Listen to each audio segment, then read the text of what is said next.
All right, we're live. Welcome to Dive into World Building. Today we have a wonderful guest. Jaymee Goh is here. Say hello, Jaymee. Hello. So, as we generally do when we have a featured guest on the show, we are going to talk. Actually, we are going to ask Jaymee to talk a great deal about her work. I was fortunate enough to hear her read at SF and SF, and if you're not familiar with that, it is a science fiction reading series in San Francisco, and each of those starts with SF. So that's why it's called SF and SF. And you can always Google it if you want to know more, if you're local, or if you'd like to learn more about it. Anyway, but Jaymee is awesome, and maybe we should just start with the story, sort of like use the story that you read at SF and SF for an entry point here. It was the marvelous story of ghosts and death and little kids and doomed buildings. Yeah, it kind of was. Yeah. I mean, sometimes those things happen, and sometimes they just haunt you, and sometimes you want to talk about it, and then you write a story about it. Yeah, so since we are in a sort of an analytical place with our show here, I hope you can start off by maybe talking a little bit about the process by which you arrived at the story. It was actually a several-year-long process. Um, so, so I really started with um, with a dream that I had, and I talked about this at SMSF. Mm-hmm. Um, but it was a really interesting dream because it involved a lot of fear and waking up society, and like basically I was sleeping weird, and so like my back was getting pins and needles, like actual physical pins and needles, and like I would move a bit, and like my brain was just kind of like process this as like there is a ghost, and it is like trying to like make people twitch until their spines break, and this is how they feel comfortable. Um, and it was like so, and because some of my dreams have like certain cycles, and I'll go cycle back to the beginning, and maybe I'll try to like have a different ending or whatever. Um, so that is the thing that happened, and this concept that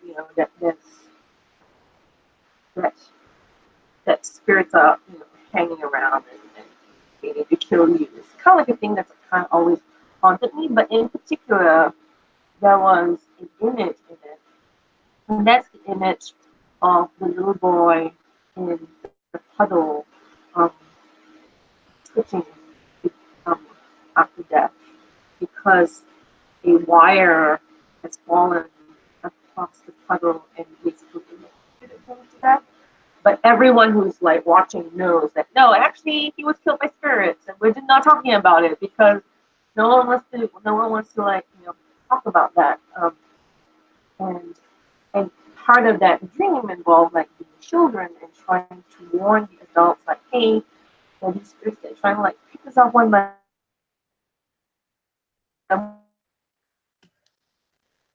one, and so I was thinking about this, and I told my dad about it, and my dad was like, "Oh, really?" And I was just like, "Yeah, you're gonna prove my point." And so the whole theme of like adults not paying attention to children, not taking children seriously, stuck with me.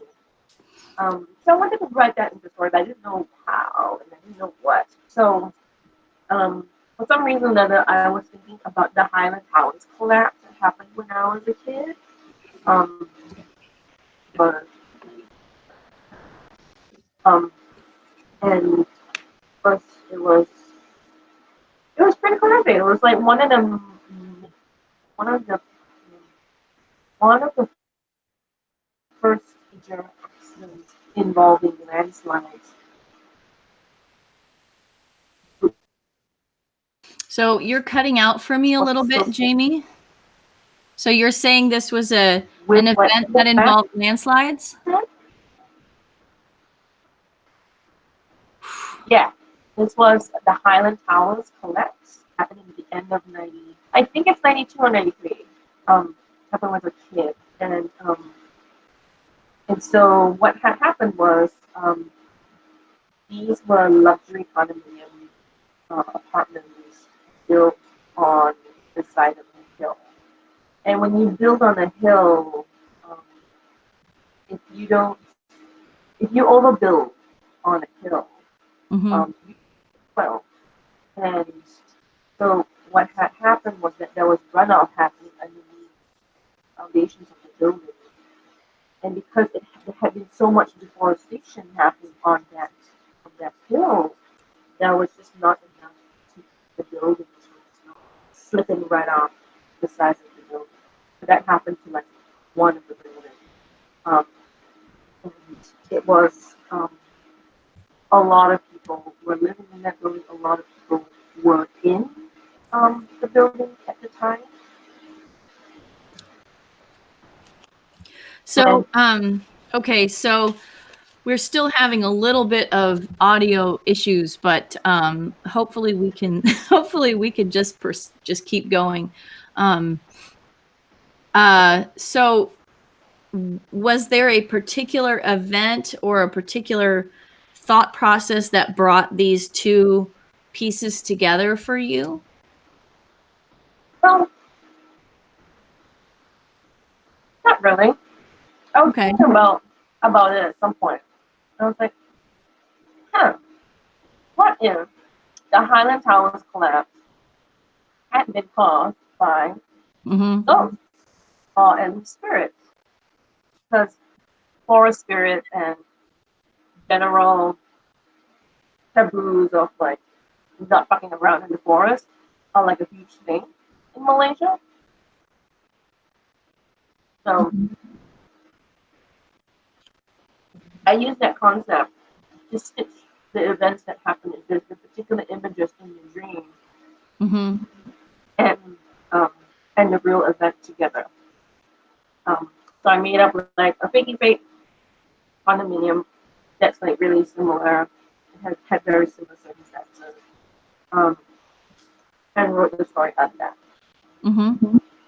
Can you remind me the title of the story so that everybody here can hear it? It's called When the Bow Breaks. Okay, right. Bye, baby. Yeah. And I was thinking about it because I'm kind of like, I have this thing about buildings that are built like in a way that there is a courtyard in the middle. Oh, yeah. And there are a lot of buildings in Malaysia and in Singapore that are built like that. And the idea being that in that courtyard in the middle, like the kids can play or whatever, and it's very easy to look over, look down, walk over there. And so I was thinking of like a condominium where there would be this courtyard in between the block and the hillside. And that becomes like a playground for the children who live there. Yeah. But that's like a cradle. And the erosion, the soil erosion, and the whole thing coming down is when the bow breaks. Yeah. It's like, that's a whole rhyme. Like, when the wind blows, when the bow breaks, the cradle will fall. I'm just like, the cradle will fall. What happens? And down will come baby. Cradle. I know. Like, that's terrible. It's kind of appalling. Like, why would you make a lullaby of that? Like, think about it. The baby falling. No. What's it supposed to mean? I don't know. So one of the things that's really delightful about this story, from my perspective, because of my own personal interests, is the way that you portray the language of all the people who are in the story. And so there's a lot of code switching and there's so you're not using exclusively English, and hearing you read it aloud was super fun just because there was so much verve and style in the way that you delivered it. But I wonder if you could talk a little bit about how you wanted to portray the language and the culture in the story. That is exactly how we speak at home. Okay, say more. If you hang out, if you hang out among Malaysians, a lot of us, um, because the two major languages of Malaysia are English and Malay, um, a lot of us end up, I don't want to say not completely fluent because we are, like, but end up not speaking a particular kind of, I want to say a basilac, or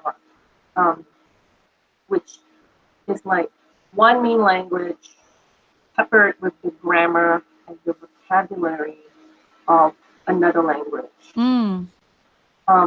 In some neighborhoods, it's usually like Malay peppered with like other languages like English, um, Tamil, maybe a bit of Chinese. In a lot of other middle class, in the middle class neighborhoods I grew up in, it would be the main language would be English, and a lot of Malay and Chinese and Mm-hmm. particularly Malay because Malay is like the official language of Malaysia. And so I wanted to have some words that would at least clue the audience in that this is not um, an exclusively English speaking community. Mm-hmm. Um, and and different, and I don't know that I performed it well because like different you'll hear different accents from different people and will adopt different accents. I'll speak more Malay and have a bit more of a Malay accent when I'm hanging out with my Malay friends. I'm hanging out with like my the Chinese Malaysian Chinese friends will have a bit more of a Hokkien Cantonese accent because that's the Mm. dominant dialect that we speak in Malaysia. Um, and the Indians also will have their own particular accent. And that's very difficult to render Mm-hmm. text. So I had to do that via vocabulary. Yeah. But yeah, and it's like some people who have read it, who are familiar with Malaysian slang or Malaysian sounds, will Mm-hmm. recognize how to read it, but I think a lot of people don't. So that's why I'm Sure. So in a sense, you're having to balance the authenticity with the audience, I suppose. well, not really. It's not a question of authenticity. Like, I mean, when when I'm with my own family, Mm-hmm. I don't tend to speak with the accent. We have a fairly, like, while not exactly American, Mm-hmm. it's not necessarily that marked. Like my dad and I will speak standard Queen's English with each other. And like Queen's English, we won't have like the posh British accent, but have like, but it just won't stand out to us Mm-hmm. a lot. Um, and even if you do hear a bit of an accent, the vocabulary and grammar is all standard English. Mm-hmm. It's not like say compared to Zen Cho, who writes a lot of um, who writes a lot of basilar into Mm-hmm. and you can see it in the text. And I once like said to her, but oh, that's really interesting that you're doing this linguistic experiment with your writing, and she's like, this is not a linguistic experiment. This is literally just how my family talk. And I was like, really? Like, I mean, and I knew that families do actually talk that way, but like my family doesn't really. Um, it's just not been a thing, and it's just it's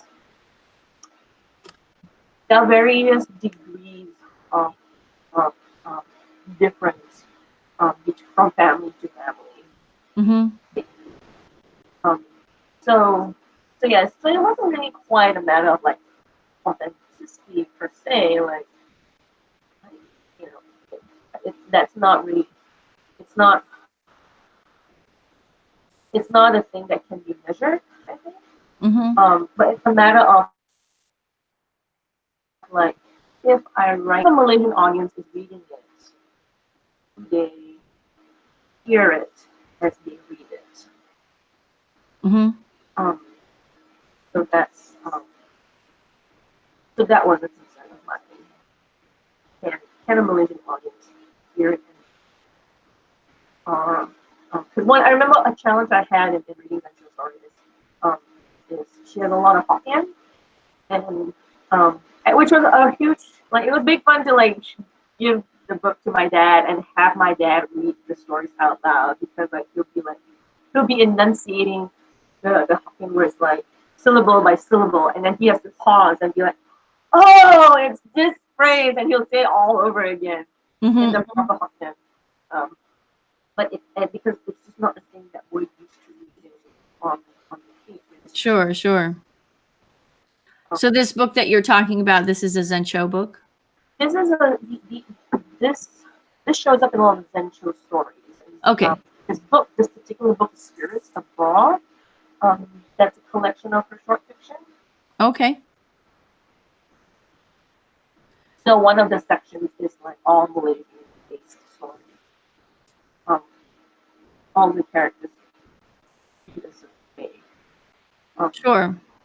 but like I'll write Malaysian characters a certain way, and like which is different from how Zen writes them, which is different also from how Nin Harris, who is um, who's also she's a Malaysian Indian writer, um, Mm-hmm.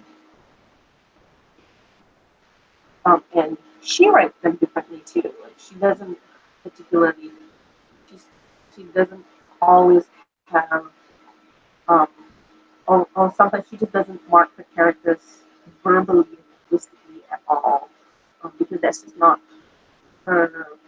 That's not that's not a priority of her. But like when you read the story, it's like yeah, this is a story that thinking about Malaysian nationality. Mm-hmm. So, okay, so for you in your work, is this something that you visit a lot, or are you, this is one of the things, but you're doing lots of other things as well? Um, well, one of my steampunk work is language. I have an ongoing series in an alternate histories in Malaya, um, where um, I take a turning. I picked um, the colonization of Penang Island by Captain Francis Light um, as like a turning point in Malaysian history. So the colonization of Southeast of maritime Southeast Asia, so like Singapore, Malaya, the Kalimantan Island, Mm-hmm. Borneo, the island of Borneo. Um, for me, like particularly in the Straits of Malacca, um, happened with three major points. One of which is um, the footfall of the Portuguese in Malacca, Mm-hmm.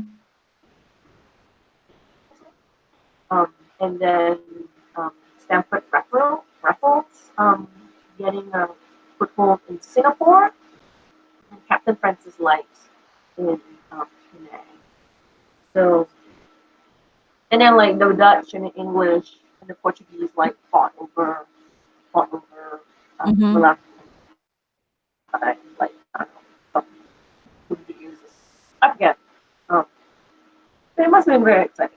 Um, and and to me, like I feel like if Penang and Singapore had not been colonized by the British, then we might have held out a little longer.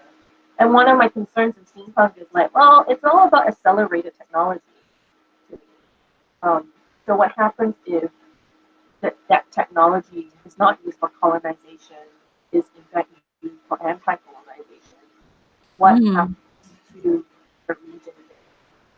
What happens to a formerly colonized region then? Like, if it wasn't colonized at all, um, what kind of, and because of the racial dynamics in Malaysia Mm-hmm.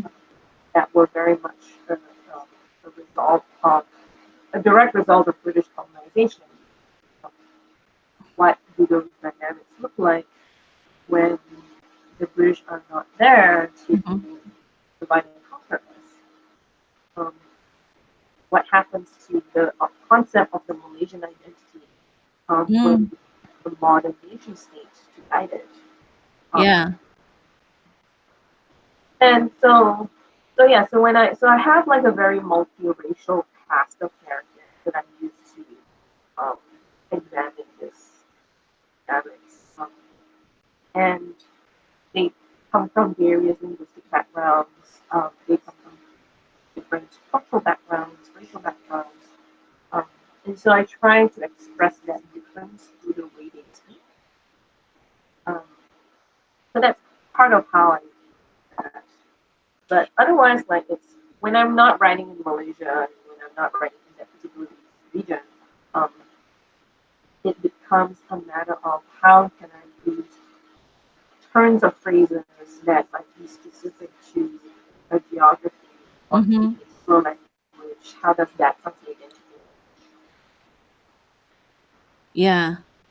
So, this steampunk is it a series of stories? Yeah. Um, I published the first one like almost 10 years ago now. Wow. Um, and I've got about three stories in it. Um, or rather, three stories published in that setting. Um, I've written a fourth, which I've never really been able to publish because it's kind of really like so specific to the setting. It's hard for it to stand alone, and it felt Mm. like it's a bit hard to kind of get an audience for unless you're already following the series. So, um, and also like after I wrote the first couple, I was very silent because it's finding a lot of um, pre-colonial resources um, Mm. of that region. It's very I don't know how to start. A lot of it can see extrapolation, and yeah, and so I just like I don't know what I'm doing a lot of the time. So it's so good. Um, So, or like I'll be like, what's the story I want to tell, and then I have to think about how I want to tell the mhm. story. Um, and then I have to think about like, okay, what technologies do I want to have in this particular story? Um, that would be cool. Um, because I'm all about like the really rudimentary technology that is also really advanced. Mm. Um, stuff is so visual, and I'm not good with mechanical engineering. Um, any and all engineering skill I have is textile based. Um, I do sewing. Um, so It sounds interesting. Are you still working on are you still working on those kinds of stories, or do they? I mean, it sounds like they're challenging, but do you still have them popping up, bubbling up, and bugging you about wanting to be told? yeah, I've got at least like every so often I'll be like, oh, I want to tell a story about X or X character doing this. So I have like a little notepad file somewhere in my hard drive, Mm. like one paragraph description of the story that I want to tell. Mm-hmm. So one of them is basically um, based on another um, real life event um, from the 60s. Um, and this I saw in a documentary about um, the the clans of Chinese that live along the Penang Jetty. So from the 30s to the 60s, there was kind of like an industrial boom in Penang. Um, one of the things that happened alongside this industrial boom is that there were a lot of Chinese migrants. And when Chinese people move overseas, one of the first things they do is they look for kinsmen and they look for people with a similar clan name, Mm. particularly if it's like a very if it's an entreport that is known that a lot of Chinese people. And so a lot of these jetty workers were organized by surnames, by family name clans. So one was the Tan Jetty, and one was the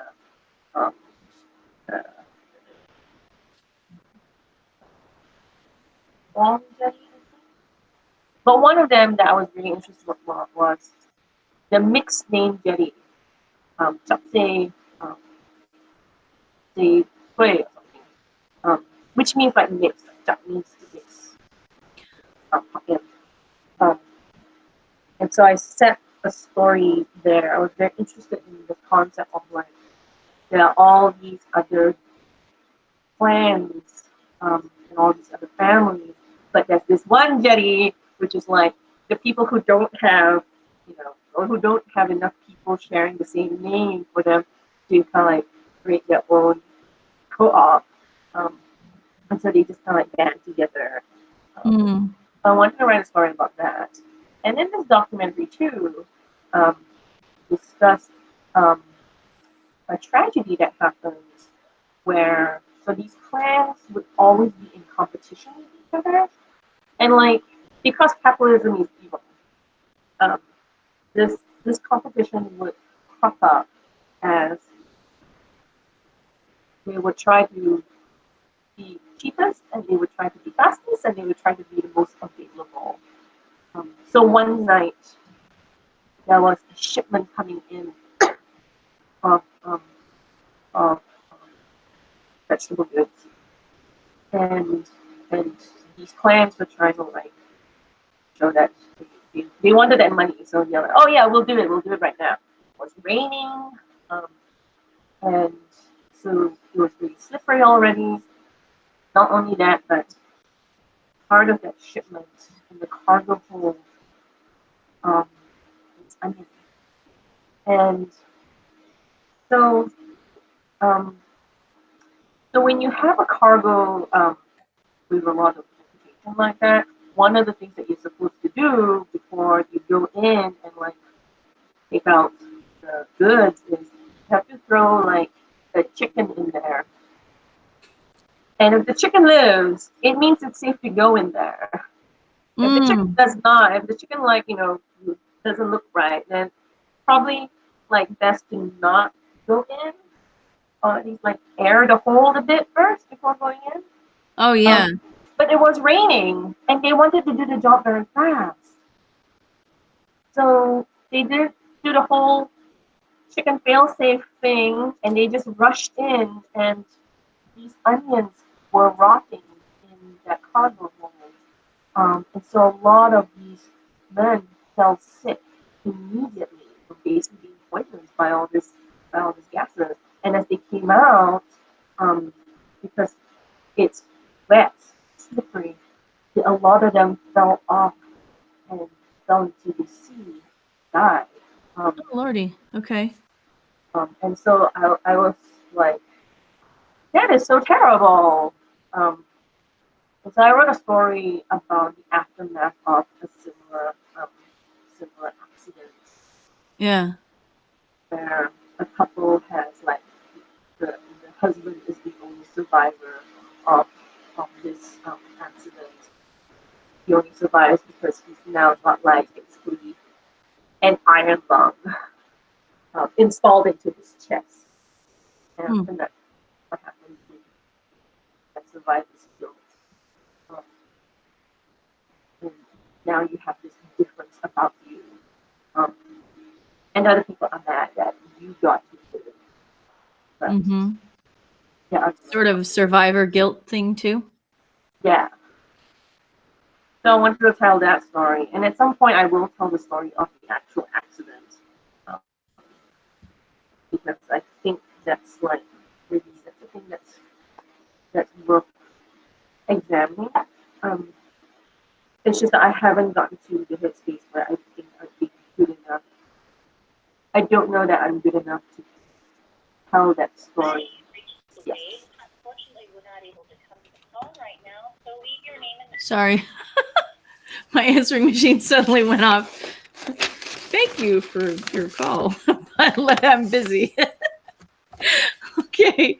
So, well, okay. So this is very cool. Now, so what I seem to be hearing from you is that you have a lot of interest, I guess that would be a safe word to use, in tragic circumstances and accidents and terrible things that happen. No, I don't. It's only like some of my better stories. Oh, it's only some of your better stories. Okay. Well, I mean, it's sort of like the way that we selected for what we were talking about, maybe just an accident. Do you write a lot? I mean, one of my more recent stories is the solar punk story, and it's about a girl who's like, traveling home on an airship, and her mom is like, haha, I think I found a new boyfriend for you, or girlfriend, not sure. Sounds like, very different. I just broke up with my boyfriend. What are you like doing this to me? So yeah, and it's alongside of like, her family like owns a crocodile farm, and because I think like that's all very awesome. In my solo fun future, that will be crocodile farms because that's hilarious. Sounds good. And what else have I written recently? Like another like story that came out in Interfictions. It was reprinted in Sunspot Jungle, published by Rosarium. That was another like dream that I had of like people, if enough of a critical mass of people wanted a thing to happen or dreamed that the thing would happen, like it would actually to life. What would happen with that? What would that mean if that happened? So like my main character is like a journalist who is trying to deal with the death of a colleague, but like a lot of the other colleagues are all talking about this one person as if like she's still alive, and she's like, I'm a journalist, and truth is very important to me, and this is very upsetting that everyone's like coming up with all of these banana stories about her. So yeah, so I also tell stories like that. It's not all about like tragic things. This is why we're here to ask questions. I am. Worldbuilding is not all about tragic things. Yay! I feel like that doesn't get emphasized enough. I think like the tragic circumstances like are very interesting, and a lot of people come out of it. But some days you just want to talk about crocodile farms. I love the idea that you can try and be as non-binary as you want, but your parents are still going to try and marry you off. Right. Yeah, and that's exactly like what happens, because like I was, and that's another one where like they speak in Malay, and Malay pronouns are non-gendered, and this is fun. So she's like, just gonna be like, so are you talking about a guy or a girl? And the mom's like, you have to find out. You have to come home first. And she's like, you still want to know? I'm gonna call my cousins. Like, why do you know? know about my mom's birthday as well.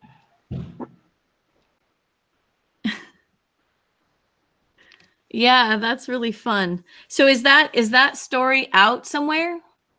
Mm-hmm. The one with the crocodile farms is in it's in an anthology called Glass and Gardens, Solar Punk Summers. That's from Worldbuilding Press. That's a cute little like solar punk anthology. Cool. I actually want to go look for that one. It's really fun. There are a lot of really good stories in it. So, well, let's see. Well, what are you working on now? Anything that you'd like to tell us about? Um, I'm working on an Asian fantasy romance. Um, that's my biggest project right now, which I've been fucking at for the last, I don't know, year or so. Um, and I only picked it because I have like 8 other novels that I would like to write. But this one was the one like, I just want to write something fun and fluffy. I'm gonna write about people falling in love. So I started like outlining the notes for it and outlining the world for it. And like, oh, I should think about the larger political ramifications of this world. Um, and I was thinking about like the Taoist immortals and like in the old stories of the Taoist immortals, like basically there are little things where like so and so was doing all these miracles, and then the king wanted to know more about these miracles, and they have the immortal like perform these miracles for him, and then he goes to like ask the immortal to like perform the miracle, and and the immortal's like, haha, no, whoosh, and disappears into flash of light or whatever, and then you're never heard from again. And I'm like, that sounds banana pants. And I have a lot of philosophical um, arguments with a lot of these like enlightenment-based religious philosophies, um, which very often are about distancing yourself from worldliness. Hmm. And I think the basic idea, the basic premise being that you have to be selfless and generous, and you have to give up your desire for power and Mm-hmm. whatever. And if you define yourself by the things you own or the authority that you are vested with, um, or your ability to do things specifically, then you basically like go down this garden path of suffering. Um, Mm. lose everything, then you, your authority. You lose the things that defines you, then you lose the things that define you, and like you suffer. And if you want to free yourself from suffering, then just don't invest yourself in anything. Um, Mm. and thus you will find the peace, which is like nice, but also doesn't address the very human problem of like that's not how hierarchy works. That's not how government works. That's not how politics works. Um, so so yeah, I was and so the concept of like the immortals, they're here and then whoosh, they disappear. And like this is really unsatisfying to me philosophically, and politically as well.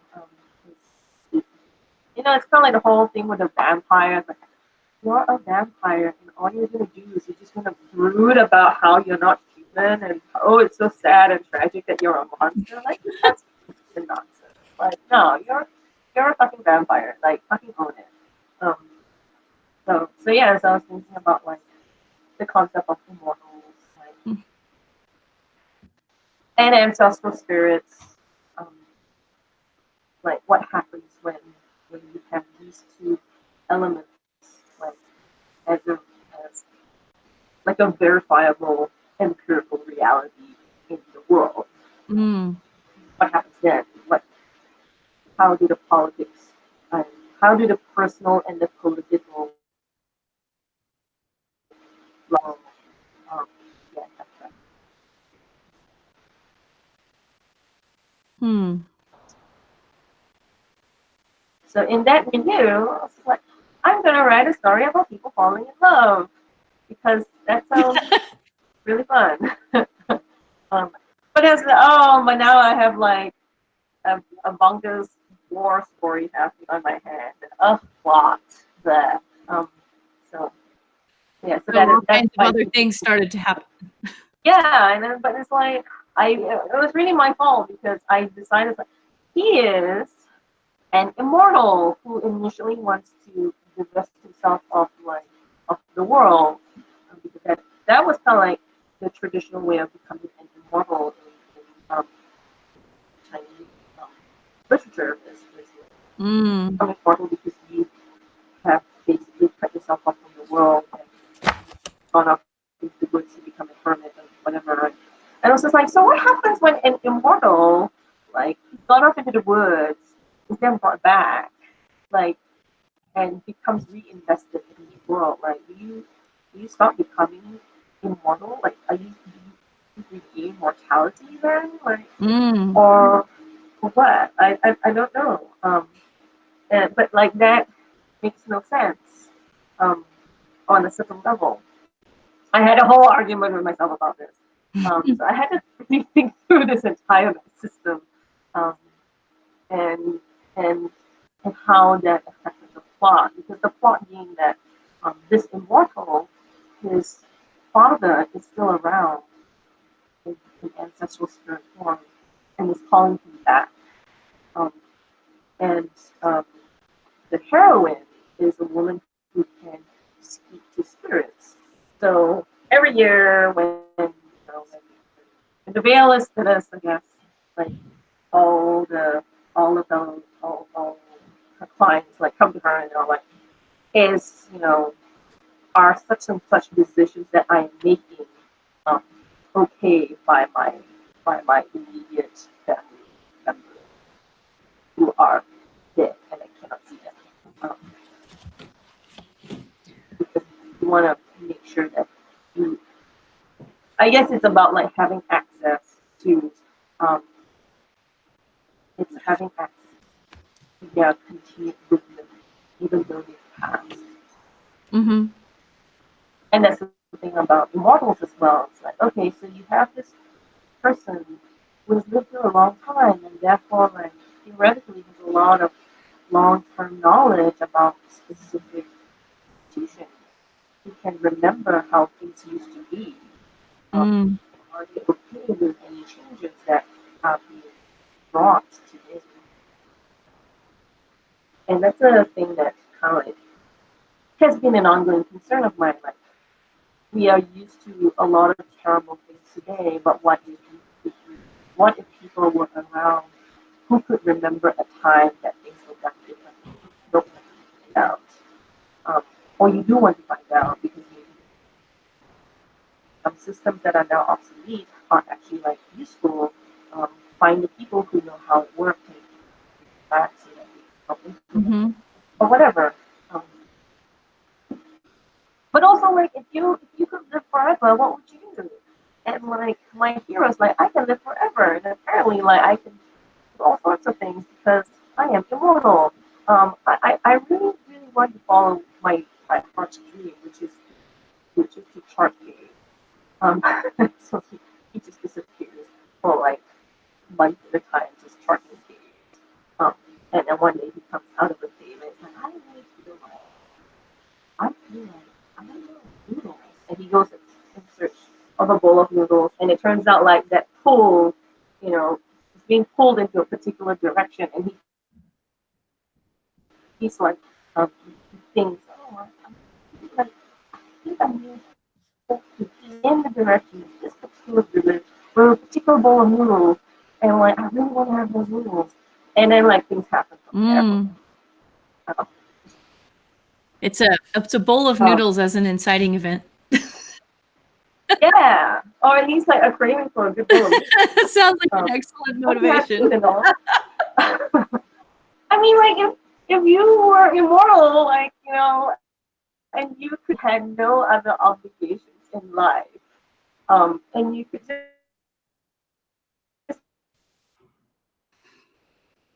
keep watching this thing, and I really want to see it again.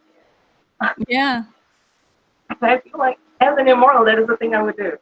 I would want to keep doing the things I wanted to do. And for this guy, it's like caving, making maps, and like he moves apparently. No, the noodle thing is just like a throwaway. It probably won't end up in the final draft, but it's very funny right now. So I'm going to open up to a few questions here as we get to the end of our hour. We're still experiencing some choppy audio, so we're just going to do our best. Okay, sorry. Anybody who has some questions? I'm going to make you think in silence for a second. It's not really a question, but I'm amazed that there's an analogy to the canary in the coal mine. And I'm wondering now how many other cultures have this kind of thing. Because everybody has birds and everybody has dangerous stuff. So it's got to be there somewhere. Yeah, the chicken in the hold. Yeah, I don't know. Like,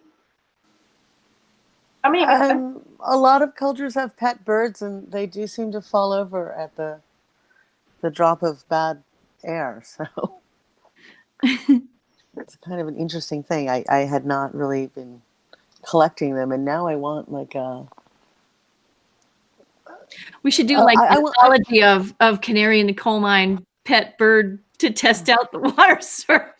Well, what I want is a lateral wiki of global myth. Yeah.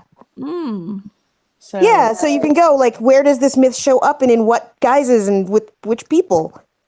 Right? I want to know what's really universally human and what's unique and distinct. Yeah, because there's the only other one I can think of with a bird is I think it's called That Sleeper in the Heart. It's by Kristen Catherine Rush, I think. And they had a pet parrot on the spaceship. And when everyone went crazy, the parrot went crazy too. And he thought that everybody ate him.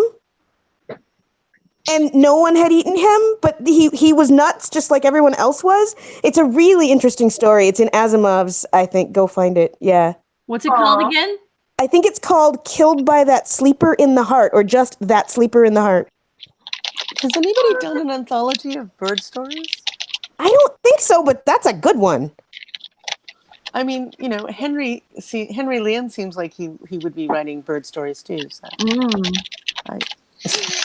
Yeah, if I did it, it would become Tyrannosaurus stories really fast. Well, I'm not going to be contributing to the bird stories compendium. I think I need to now go write a noodle story. Yes, I love the very noodle story. motivating. Well, it's my favorite movie of all time is noodle motivated. So yeah. Jaymee, you started a movement. Now there's going to be noodle punk. No, do not do that. I'm so over the whole punk thing right now. I know I just wrote an entire article about like punk and various like POC-centric punks that are not punk. And when I finished, I was just like, yeah, it sounded like a good idea, but it's kind of like I feel like that's you can only come up with that term once you have a I think we just like our little atomic things, right? We like our suffixes. La la la gate and la la punk. Yeah, and as long as you're not taking it too seriously, it's all good. No. We must have symposia about it, and it must adhere to strict, rigorous, and peer-reviewed principles. Now I'm trying to imagine a necropunk mosh pit, and everything's a mess now. It's all zombies. Yeah, but can you imagine the parts flying everywhere? Oh. Yeah, you need a stapler. You'd need more than a stapler. You shouldn't staple zombies. There's not enough integrity there to. You know what stapler for? Okay, somebody else an has odd to write turn. the stapler. Somebody else has to write the stapler versus zombie story. I am not writing that one. I'm just thinking the fiber arts community could just go nuts with this. Now That's we've gone making me from. think of. You guys remember Nightmare Before Christmas? Mhm. Sally throws herself out the window, and then she's got a needle and thread, and she sews herself back together. Oh yeah. Wow, and Jaymee brings it right back around. Good job. Yeah. Oh, Jamie's Yeah. always reliable for that. I'm the one Um, leading us but far anyway, afield, like and the thing Jamie's about bringing us chickens is, back. that the last time I had a conversation about chickens, Uh-huh. was with Captain Jia, and I think on the Twitters, and we were talking about marriage customs because, like, apparently, when my dad was best man, um, it was his job to throw a rooster over the marriage bed of his girlfriend that was married. And when he described this to me, he was just like, "Yeah, I was like best man at Uncle Huey's wedding. My job to throw the cock over the bed." I was like, "You threw the what over the bed?" No, the chicken. I'm like, "Oh, why are you throwing a chicken over the bed?" Um, and and it turns out that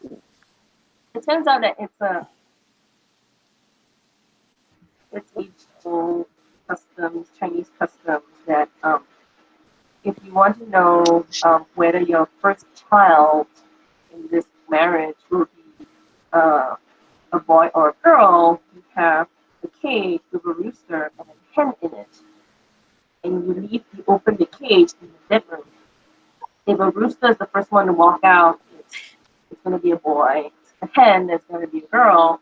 And so the whole like throwing a cock over the marriage bit is like you want to be the gods, and you want to have boys, right? You want to have a boy first. So yeah, and my dad, like I actually think I have like a voice message from my dad about this, where he he he his friend told me, like, yeah, you threw the rooster over my bed, and that's why I have two sons. Um, and I'm just like, that sounds bananas, but also very funny. Okay. I mean, Everyone's like, what? I had just heard from a friend who had one of his wedding ceremonies in Korea for his Korean relatives that there was some kind of the bride's father threw a chicken in the wrong place moment, and I'm now wondering if it aligns with Jamie's father's cockerel story. This is all very confusing, and now I'm also noting that I don't know that it's any weirder than releasing doves. So Right. I'm just It's gonna really kind of mumble on not, right? Um, now I'm wondering if I missed out in not having domestic fowl at my. Well, chickens as divination show up in a lot of things. In Roots, when he gets kidnapped, the parents slaughter a chicken in the village center, and if the chicken dies on its chest, then there's hope, but if the chicken dies on its back, then they're gone forever. Yeah. And that's what, West Africa. So, yeah. All right. Okay, well, so this sounds like a we could probably do chickens as whole separate. Well, now we're back to lateral mythologies. So We here are. we are. See what happens I when will you think bring about Jaymee in? whether we can manage to do something like that for one of our hours. That would be kind of fun. But for now, since it's 5 o'clock and I have to go feed the dog, I'm going to have to say thank you, Jaymee, for coming to the show and for being so patient. And thank you, everybody, for listening so hard so we could understand Jaymee's stories, despite some of our little choppy audio issues. Sorry. No, it's not your fault. It all sounded great on my end. Yeah. I did manage to put in a link to that Highland building thing Yeah, it's in on Malaysia. Wikipedia. So yeah. Yeah. Cool. Very cool. So what I'm going to do is I'm going to say this was fascinating. Thank you for telling us all about these things and for branching out beyond just the horror the horror stories that you've written. I don't usually write horror, really. Yeah, but you have all these interesting ideas. I'm glad we got to go a little further than that. But for now, I will stop the broadcast, and we will meet on Tuesday at 4 p.m. next week. And topic to be announced. All right. Thanks so much. Thank you.